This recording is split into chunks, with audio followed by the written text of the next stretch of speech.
Ito pala mga kanoypi ang sikreto sa napakasarap at napakalambot na inihaw na pork liempo.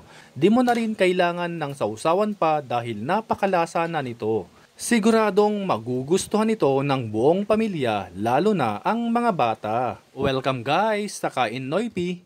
Sa isang mixing bowl maglagay tayo ng Sprite o kahit na anong soft drinks na lemon flavor.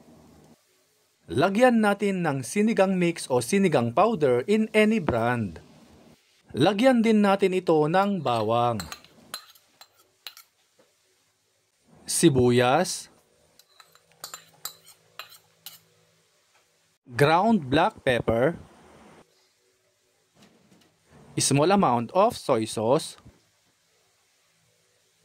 at small amount of calamansi juice.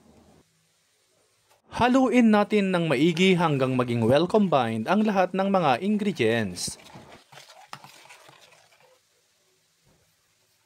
Ilagay na natin ang pork liempo at haluin natin ito ng maigi. At kung umabot ka sa part na ito ng video, paki-comment naman mga kanoypi saang lugar kayo nanonood para alam namin kung saang lugar nakaabot ang video na ito. Bago natin ilagay sa ref, takpan muna natin ito at i-marinate natin overnight. At dahil wala kaming uling na available, iihawin natin ito sa grilling pan. Pero iba pa rin talaga mga kanoypi ang aroma at sarap sa inihaw sa uling. Baliktarin natin para maihaw naman ang kabilang side.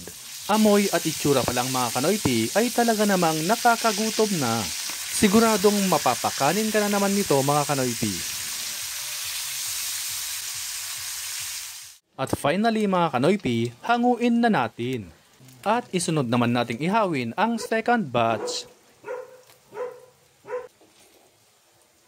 At ito na lahat ang ating naihaw.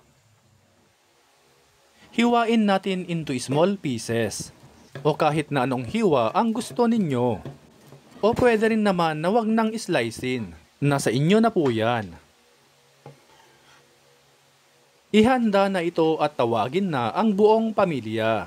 Ihanda na rin ang maraming kanin dahil mapapakanin ka talaga nito sa sobrang sarap. Ganito pala ang sikreto mga kanoypi sa napakalambot at napakasarap na inihaw na liempo.